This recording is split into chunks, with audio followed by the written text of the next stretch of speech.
the right person to talk to us today because she works in the field where the rubber meets the road. Welcome, EUNICE. Thank you very much, Dorothy, for the introduction. And thank you, everyone, for joining us this evening. This evening, we are here to create a safe space and to raise awareness of our struggles, our mental health challenges over Christmas time. My name is EUNICE. I work in mental health. I am a clinical specialist nurse in mental health. I've worked with mental health for years, but that's beside the point because we are not being clinical here. I think we are just going to talk about what really happens during Christmas time, which is, you know, I'm sure everybody has either experienced this or just about to. As Stella said earlier, during Christmas time, we experience a lot of pressures. Some of them are financial, some of them loneliness, sometimes good and bad memories. Financials, you know that during this time, you have to prepare for Christmas. There's so much that you need to do, Christmas lights, Christmas tree. That's money. Then you come to relatives back home, you come to your own family here. If you have children, that is money. Then after that, you come to loneliness. We've come all the way from home, we are here. Some of us have families, some of us don't have families. We left our families back home. So you'll find some of us are living alone in their houses or in their homes, wherever they are. And that is a time where we know we came to Europe, and Europe is family time.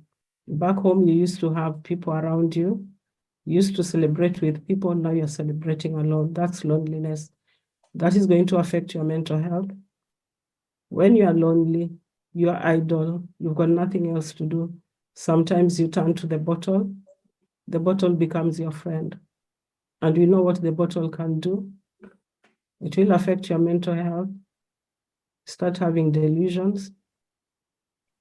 At the same time, affect your physical health.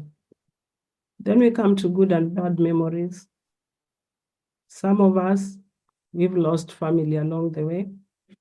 10 years ago, 2 years ago, 1 month ago. Christmas time is usually the worst time of the year, as much as it's the best time of the year, because when you get to that point, before you used to sit down during your meals, or if you are over here and your parents were back home, you used to pick that call. You call your mom, you call your sister, you call your brother, whoever it is, your friend, and then get on with your day. But because that person is no longer here with us on earth, on that day, you have that memory of, you know what, I would have called so-and-so, but this person is not there. Though all those memories come back. And as a result, you'll find most people will actually suffer with depression. You find people are just withdrawn. So now, how do we cope with this? Coping strategies. And this is not across the board. You can choose what you can that would help you. Would say maybe when it comes to finances, be real. Be able to articulate that, you know what, I don't have money. I wish I would help, but at the moment I have other issues, so I can't help you this time. Don't feel compelled to give out money just because you are trying to keep up with the status quo, because we are in Europe and everybody's looking up. You know, you're in Europe, you have money. They've put you at a certain place where now you're feeling really embarrassed to tell them that you don't have money. No, be real with yourself. Then another thing is plan your finances in advance. After all, Christmas comes every year. Because Christmas comes every year, if you really know that you have family home or friends that you must give money to, plan yourself. Then stay away from social media. If you know that EUNICE will be sending you a message asking you for money, sometimes you don't have to go on WhatsApp all the time, Facebook, Messenger, and all that kind of thing, because you know what you're going to find there. But having said that, at the same time, maybe you need to have things like Netflix just to watch and kill the loneliness. So those are some of the things. Then now we get to a point where sometimes you find that this moment has really caught you. And now we've hit a certain place where things are not looking good. You're very anxious. You're not sleeping because there's a lot of pressure. Can you send us some money? You start asking yourself, where do I get money from? You know, all those questions, all those pressures will take you at a certain place where sometimes you're anxious, you are stressed out, maybe even depressed, lack of sleep. All that is mental health. So what do we do then? When we get to that point, try all the coping skills we've given. But if it gets to a point where no, it's just not working, seek help out there. When I say seek help, it depends with whichever country you are in. Go to a specialist. If it's GP, go to GP, go to hospital, wherever you can get your help from. However, having said that, we all know that our people have a problem with seeking help. The reason why I say that is because this is my bread and butter. I've been working in this sector for some time, and I've found myself sometimes dealing with people who are struggling with their mental health at an earlier stage, where they come through for assessments and all that. So you see people coming through assessments, and then a plan is put in place. Therefore, it means that they will stabilize at some point, and that will stop them, or rather, you know, there's a management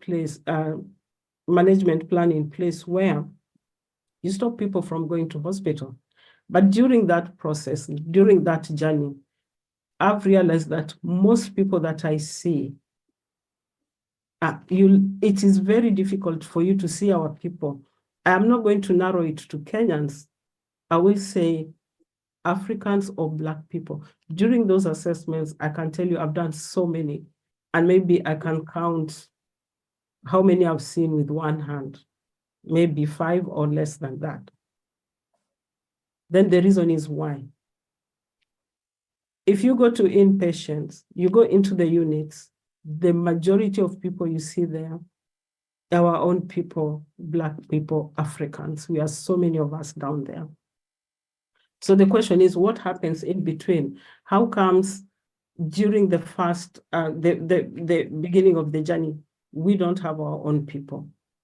How do they then go through from this journey, from the beginning to the end? Instead of starting from the starting line, you find them at the end of the line. Why? It could have been prevented. But we just can't seek help. We wait until things spiral out of hand. And then sometimes you end up being sectioned and being put into hospital. That would have been avoided. And, you know, the truth is we all know it's because of stigma. Stigma has kept us away from seeking help. Look at our language, you know. In Kiswahili, we call someone with mental health mwenda wazimu.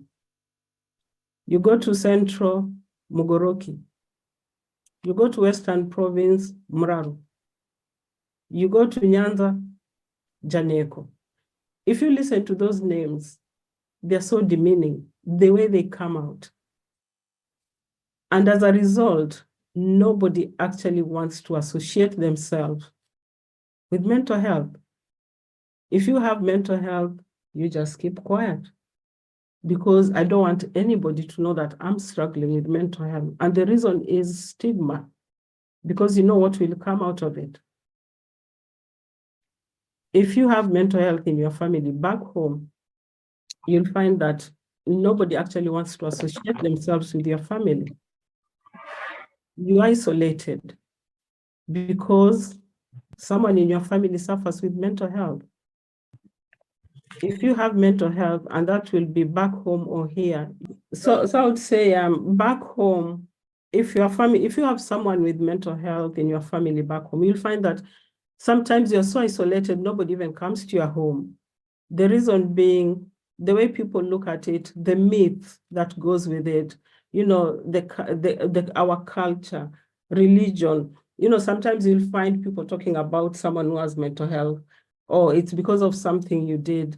This person did something wrong, and as a result, they are being punished. Or rather, the family is wicked, or even they bring in witchcraft. So there are so many bad things, and all these things are actually just myth. And as a result, you find that nobody wants to get involved with this because you don't want anyone to know. You do not want to be labeled. Look at job opportunities back home in Europe. You'll find that people with mental health, it's really difficult for them to get a job because they are perceived as aggressive people. They're dangerous. And in reality, they're not. If you are depressed, are you actually dangerous just because you're depressed? Then come to relationships. You'll find that it's really hard for someone to be in a relationship because you've already been labeled. So as a result of that, you find that things are getting out of hand, things are spiraling. So sometimes you come from position one where, okay, maybe you're not sleeping, you are stressed out, you are depressed, and then things are looking up. But because of the stigma, nobody wants to talk to you. You're isolated, you're lonely. You just keep, it's just a vicious circle. You just keep going round and round. You get better, you go back. You get better, you go back. It's because of lack of support. And that will be lack of support from yourself and from those around you. Because stigma also, we also stigmatize ourselves. Once you've been discriminated upon, you actually believe that I'm worthless, I'm useless, I cannot do anything, I cannot achieve anything, I'm finished. So you don't even try. And because of not trying, you end up with low self-esteem. Therefore, you're not able to even do anything or even achieve anything. And it's just because of that mindset that has been put there. Then you find that your own family, sometimes they feel ashamed, or we have someone with mental health, they're isolated. Sometimes they're not even able to seek help for you. You find that some people are actually locking their loved ones in their homes, maybe in a room, just because they're ashamed. Now the question is, if you have a headache or you cut yourself, what do? You go to hospital. So then why is it that if you are having mental health, you cannot seek help? You can actually not seek help for your relative because they are struggling with mental health. Why are we ashamed of mental health? Why do we stigmatize this? So we want to bring this to you so that we can be able to seek help, because as we said, Christmas time is one of that time where there's a lot of pressures. And by the time we come to January, February, there we end up with suicides. People are committing suicide. This would have been prevented. So that's why we want to talk about this. We want to educate our own people. When you are talking to someone with mental health, please be compassionate. It's just an illness like any other illness. Use words that can be used that are respectable. Stop demeaning other people. Respect one another. Be compassionate. We need to start maybe educating our societies.